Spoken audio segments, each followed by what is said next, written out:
ગઈકાલે સાંજના સમયે એક સમાચાર સામે આવે છે કે સુરતના સચિન વિસ્તારમાં એક જ્વેલર્સની દુકાનમાં લૂંટેરાઓ આવે છે અને જ્યારે એ જ્વેલર્સના માલિક એમને પકડવાની કોશિશ કરે છે એ સમયે એ ફાયરિંગ કરે છે અને એ જ્વેલર્સના માલિકનું ત્યાં મોત થાય છે।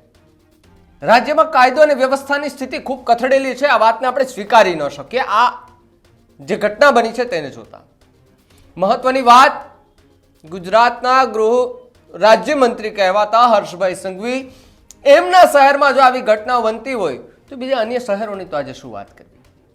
નમસ્કાર, આપ જોઈ રહ્યા છો ન્યૂઝ રૂમ અને આપની સાથે હું છું ભાવિક। પહેલા તો તમે અમારી ચેનલને સબસ્ક્રાઇબ ન કરી હોય તો અમારી ચેનલને સબસ્ક્રાઇબ કરો, બેલ આઇકનને દબાવો જેથી કરીને પડે પડના સચોટ સમાચાર તમને તમારા મોબાઈલ પર તરત જ મળી રહે।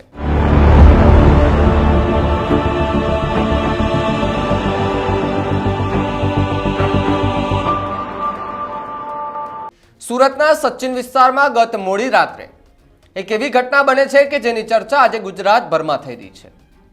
આખી ઘટનાને લઈને સુરતમાં અનેક એવા વેપારીઓએ બંધ પાડ્યું છે। શું કામે? તો લૂંટેરાઓએ જ્વેલર્સની દુકાનમાંથી લૂંટ કરી જ્યારે એ જ્વેલર્સના માલિક એમને પકડવા પાછળ દોડ્યા, એમના પર ફાયરિંગ કરીને એમનું મર્ડર કરી નાખ્યું। આ લૂંટ વિથ મર્ડરની આખી ઘટના કે જેની અંદર સૌથી મોટા સવાલો થઈ રહ્યા છે કે કાયદો અને વ્યવસ્થાની સ્થિતિ ક્યાં કથળી ગઈ? કેમ આવા લોકોને કોઈનો ડર નથી રહેતો? આ રાક્ષસોને કેમ કોઈનો ડર નથી રહેતો? વાત હર્ષભાઈ તમારા શહેરની છે। હર્ષભાઈ, જ્યારે કાયદો અને વ્યવસ્થાની વાત આવે ત્યારે પહેલી વાત તમારી આવે કે કોઈ પણ ચમરબંધીને છોડવામાં નહીં આવે। તો હર્ષભાઈ, આ ચમરબંધી ક્યારે પકડાશે? સવાલ હર્ષભાઈને છે। હર્ષભાઈ, આ ચમરબંધી ક્યારે પકડાશે? કેવી કાર્યવાહી થશે? શું આમાં પણ લાંબી કાર્યવાહી ચાલશે કે પછી ટૂંકમાં બધું જ પીંડલું વળી જશે? સવાલો અનેક થઈ રહ્યા છે। આખી ઘટના શું છે તેને વિગતવાર વાત કરીએ તો સુરતના સચિન વિસ્તારમાં લૂંટ, ફાયરિંગ અને મર્ડરનો સનસનીખેજ એક બનાવ બન્યો। સોમવારે મોડી રાત્રે સચિન વિસ્તારમાં આવેલી શ્રીનાથ જ્વેલર્સની દુકાનમાં લૂંટના ઈરાદે લૂંટારાઓ ઘૂસ્યા। જ્વેલર્સ માલિકે પ્રતિકાર કરતા લૂંટારાઓએ 2 રાઉન્ડ ફાયરિંગ કર્યું। આ ફાયરિંગમાં જ્વેલર્સ માલિક રાજપરા આશીષભાઈનું મોત નીપજ્યું હતું। ફાયરિંગનો અવાજ સાંભળીને આસપાસના લોકો ઘટના સ્થળે દોડી આવ્યા। આ લોકોએ ભાગતા લૂંટારાઓમાંથી એકને પકડી પાડી અને માર માર્યો, તેને ત્યાં બેસાડી દીધો હતો। હાલ આ લૂંટારાઓની હાલત ગંભીર છે જ્યારે અન્ય 3 આરોપીઓ ફરાર છે। પોલીસે ઘટના સ્થળે પહોંચીને વધુ તપાસ હાથ ધરી છે। જ્વેલર્સને મૃત જાહેર કર્યા આ અંગેની માહિતી મળતા પ્રમાણે સચિન વિસ્તારમાં આવેલી સીવી માર્કેટની શ્રીનાથજી જ્વેલર્સમાં સોમવારે લગભગ 8:30 વાગ્યાની આસપાસ હથિયારો સાથે 4 જેટલા લૂંટારાઓ ત્રાટકે છે। આ લૂંટારાઓના હાથમાં પિસ્તોલ હોય છે, એ અંદર ઘસી આવે છે ને જ્વેલર્સની શોપના માલિક આશીષભાઈ મહેશભાઈ રાજપરા, એમની ઉંમર 40 વર્ષ છે, એમને સીધું જ ફાયરિંગ કરીને છાતીના ભાગે ગોળી મારી દેતા ગંભીર ઈજા પહોંચી હતી।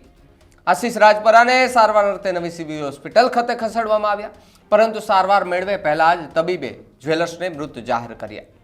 આશીષ રાજપરા મૂળ બિલખા જુનાગઢના છે। એમાંથી એક લૂંટારો જે છે એ ઝડપાયો છે। દુકાનમાં ફાયરિંગનો અવાજ સાંભળીને આજુબાજુના દુકાનદારોને સ્ટેશન રોડ પર સતત ધમધમતા રસ્તેથી પસાર થતા લોકોએ લૂંટારાઓ પૈકીના એકને પકડી લીધો હતો, જેને માર મારીને અધમુઓ કરી દીધો અને જ્વેલર્સની દુકાનમાં લૂંટના ઈરાદે ફાયરિંગના બનાવ અંગે જાણ થતાં સચિન પોલીસનો કાફલો ઘટના સ્થળે દોડી ગયો હતો। સચિન પોલીસે ભાગી છૂટેલા અન્ય 3 લૂંટારાઓને પકડી પાડવામાં કાર્યવાહી હાથ ધરી। પોલીસે શહેરના નાકાબંધી ગોઠવી, આ સાથે જ સીસીટીવી પણ ખંગોળીને વધુ તપાસ હાથ ધરી છે।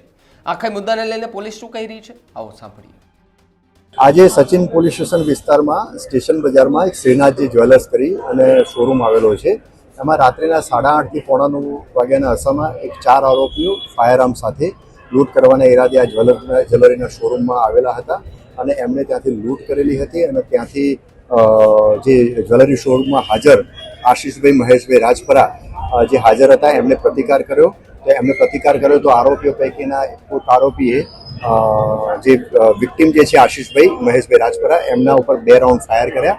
2 રાઉન્ડ ફાયર જે થયા તો એમાં વિક્ટિમ જે છે આશીષભાઈ એમના છાતીના ભાગે બંને બે બુલેટ લાગી તો એમને પ્રાથમિક સારવાર અર્થે અહીંયા સચિન લોકલ હોસ્પિટલમાં અને ત્યાંથી વધુ સારવાર અર્થે એપોલો હોસ્પિટલમાં રિફર કરવામાં આવેલા, ત્યાં એમને ડેથ જાહેર કરેલા છે. એના સિવાય આ ફાયરિંગમાં બીજા એક વ્યક્તિનું પણ ઇન્જર્ડ થયેલા છે, એમને એપોલો હોસ્પિટલમાં એમને સારવાર અર્થે રિફર કરવામાં આવેલા છે. એમનું નામ અત્યારે જાણવાનો પ્રયત્ન ચાલુ છે. આ જે 4 આરોપીઓ ફાયર આર્મ સાથે લૂંટ કરવાના ઈરાદે આવેલા હતા, એમાંથી એક આરોપી જે છે એ પબ્લિકે એમને ઝડપી પાડ્યો હતો અને પબ્લિકે એને માર પણ મારેલો હતો. એમાં એનું હેડ ઇન્જરી થયેલી હતી, માથાના ભાગે ખૂબ બ્લીડિંગ થયેલું હતું. તો એને યોગ્ય પોલીસ જાપ્તા હેઠળ સારવાર અર્થે નવી સિવિલ હોસ્પિટલમાં મોકલી આપવામાં આવેલી છે. આ જે ગુનાવાળી જગ્યાએ જે 3 રાઉન્ડ ફાયર પ્રાથમિક વિગતો અનુસંધાને જે વિગતો જે મળી છે એ અનુસંધાને 3 રાઉન્ડ ફાયર થયેલા એવી હકીકત મળી આવેલી છે અને આ બાબતે 3 ખાલી કેસીસ પણ ગુનાવાળી જગ્યાએ મળી આવેલા છે.